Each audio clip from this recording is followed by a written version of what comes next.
I'm rather struck by the disciples' reaction to the appearance of the risen Jesus that we have in our reading this morning from the Gospel of Luke. It says that they were startled and terrified and thought that they were seeing a ghost. And in many ways, that seems a bit of an extreme reaction to me. I mean, yeah, I understand to a certain extent why they might think that they were dealing with a ghost. I mean, when you see a man who you thought was dead, especially maybe when he appears suddenly, perhaps even by walking through walls, as it says in some other gospel passages, yes, of course, that's startling and disconcerting, but I'm not sure if that sense of being terrified might not be referring to something else. Now, I don't know about you, but I have heard and read a lot of ghost stories over the years. I've seen a lot of movies about ghosts. And I know that the stories and beliefs that people have about ghosts are about as old as civilization itself, probably even older.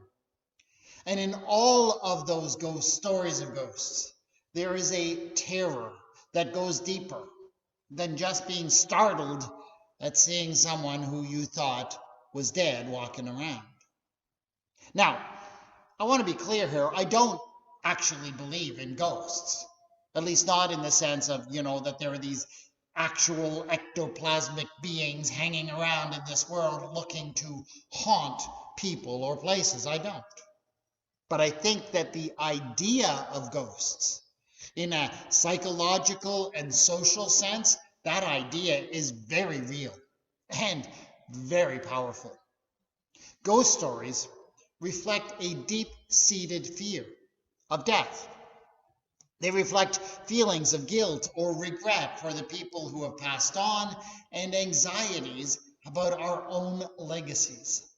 I mean, think of all of the ghost stories you've ever heard. Those are the themes that the ghost stories always explore. These are the topics that inspire abject terror in many people. And I would suggest to you that people developed this idea of ghosts and started to tell stories about them in order to help themselves to process these things that they felt so deeply disturbed by. So it's actually kind of fitting that when the disciples see the risen Jesus, they immediately jump to the conclusion that they were dealing with a ghost, because they were struggling with all of those kinds of feelings and emotions and terrifying thoughts. I mean, think of where the disciples were. They had, first of all, just been dealt this really sharp reminder of their own mortality. This man, Jesus, their friend, their teacher, this man who had been more alive than anyone had ever been before, it seemed. This Jesus had been struck down so quickly and in the prime of his life. If it could happen to him, was it not this sharp reminder that it could happen to anybody? They were afraid of death. They were struggling with their deep terror of death. And there's also no question that these disciples were also struggling with their own guilt and regret around the death of Jesus. How many references do we have in the Gospels of the disciples deserting him and running away when he was arrested? And of course, we also have Peter, who denied that he even knew Jesus, not just once, but 3 times. So yeah, these disciples were keenly feeling their own failure to speak up in Jesus' defense and to put their lives on the line for him, just as he was doing for them. No doubt they had been berating themselves for all of that. And those are exactly the kinds of feelings that when you are struggling with them, you will often do almost anything to avoid thinking about it or expressing how you feel. And when people are suppressing feelings like that, well, that's when they give in to terrors that have been with people from ancient times and that have long been associated with ghost stories. And finally, the disciples were feeling anxious about their own legacy. I mean, these were people who had given up everything in order to follow Jesus because they believed in him, because they believed in what he was saying. But now, suddenly, all of those possibilities that he had made them believe in had been taken away. So, of course, they were asking themselves if they had wasted the last 3 years of their lives. They had no idea what they were going to do. They had no clue where they were going to go. These are also difficult struggles that people have always worked through by scaring each other with ghost stories. So, in many ways, it's not that surprising that their response to seeing Jesus again was not just to be startled, but they had a reaction that stirred this deep terror within them that from ancient times people have associated with ghosts. But Jesus wasn't a ghost. I mean, that is the point of the story we read from the Gospel of Luke this morning. Jesus goes on to demonstrate in various ways that, yes, he is not a ghost. He invites them to touch him, to feel his substance and the reality of his human body. He even asks them to give him some food. And it doesn't seem to be because he's particularly hungry, but because eating is just this perfect demonstration that he's not a ghost, because ghosts need no sustenance. Jesus is not a ghost. Luke does not want us to leave this story without being absolutely assured of this fact.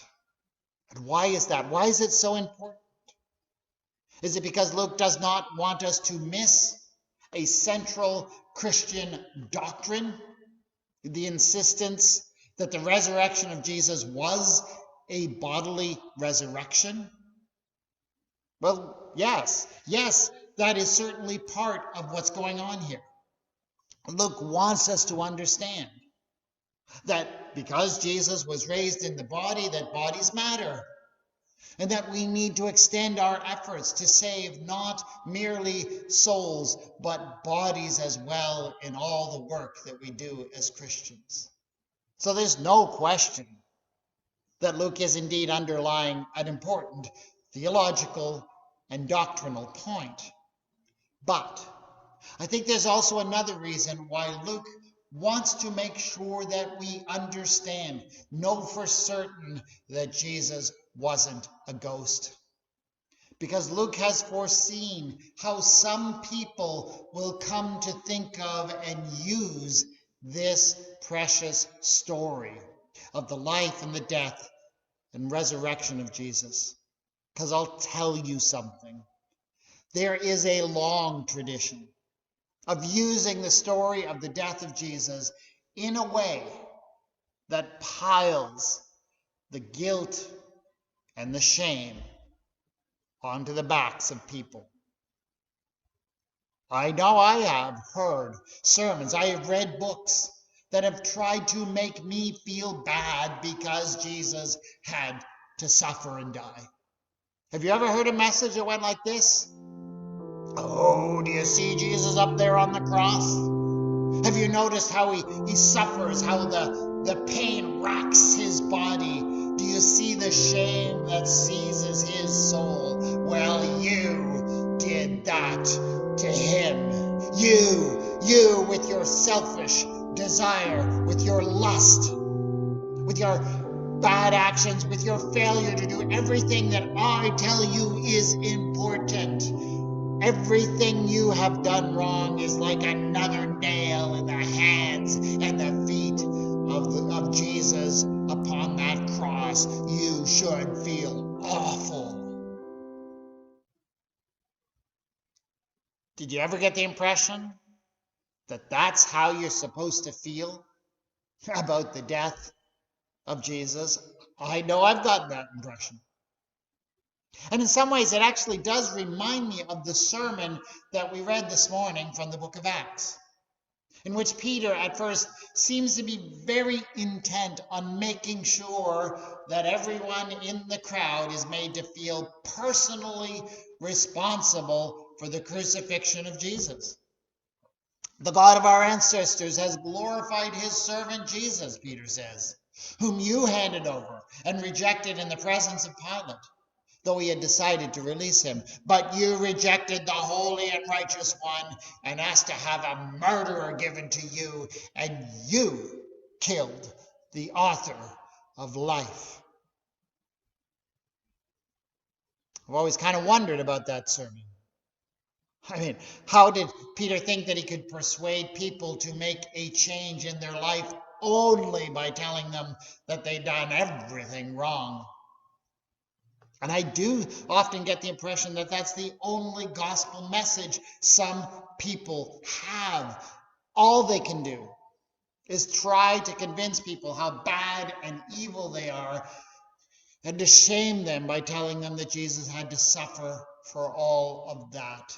And I'll tell you something, that's not good news. And the word gospel is supposed to mean good news. But you see, of course, that is only one part of the sermon in the book of Acts. And Peter does go on to say, and now, friends, I know that you acted in ignorance, as also did your rulers. In this way, God fulfilled what he had foretold through all the prophets, that his Messiah would suffer. Peter goes on to clarify that the story of Jesus' death is not about blaming and shaming people into changing their lives. It is only about what God has chosen to do for us, not about what we have done to make God suffer. But despite all of that, people have seemed to want to transform the story of Jesus into one that makes people think only of their failures and regrets. We've made it into a story that feeds the fear of death by making it a gospel only about escaping death and getting into heaven. We've made it a story about manipulating people's deepest and most elemental fears. That's what makes me say that I feel like we've turned the story of Jesus into a ghost story. Because from ancient times, people used ghost stories to process those deep-seated fears. And make no mistake, to use the story of Jesus' death in that way is to do a lot of harm. I have known and spoken to many Christians who live in the fear of hell and death, who live in the fear of disappointing their Lord or their church community. And this has also led to church leaders of every sort using and abusing the people under their care, because you see, once you start motivating people with guilt and shame and fear, guess what? It gives you extraordinary power over them. And it is a rare church leader who can resist the lure of misusing that kind of power. All kinds of dangerous things are unleashed when we turn the story of Jesus' resurrection appearances into a ghost story. But it's not a ghost story. Jesus goes out of his way in this passage to demonstrate how embodied he is after his death, just like Luke goes out of his way to document it. And I know that a lot of people think that that's only about proving that the resurrection of Jesus is real, that, somehow the production of the body is what makes it real. But I don't think that's the point of it. You see, what makes the resurrection of Jesus real is the difference it makes in the life of the person who experiences it. And if all the story of the resurrection of Jesus does is inspire guilt and fear and shame, then it doesn't matter what bodily proof you have been shown for the resurrection. it is clear that all you believe in is a terrifying ghost story. But if, on the other hand, what you've experienced of the risen Jesus gives you freedom and grace, and if it lifts the burdens you carry off your shoulders, burdens of regret and guilt and shame, and it sets you free from the need to please others in order to feel acceptable, then you have authentically experienced the resurrection of Jesus Christ. Because he came back from the dead in the body to set your body free from its chains and its bonds. Jesus came back in the body so that you might experience the fullness of resurrected life here and now with no anxiety of what might happen to you on the other side. Jesus did not return to enslave you under the weight of a terrifying ghost story. When he came back, he was no ghost. We praise and thank you, Lord God, for the truth of the resurrection. No ghost story, nothing to terrify us, but only to set us free. Amen.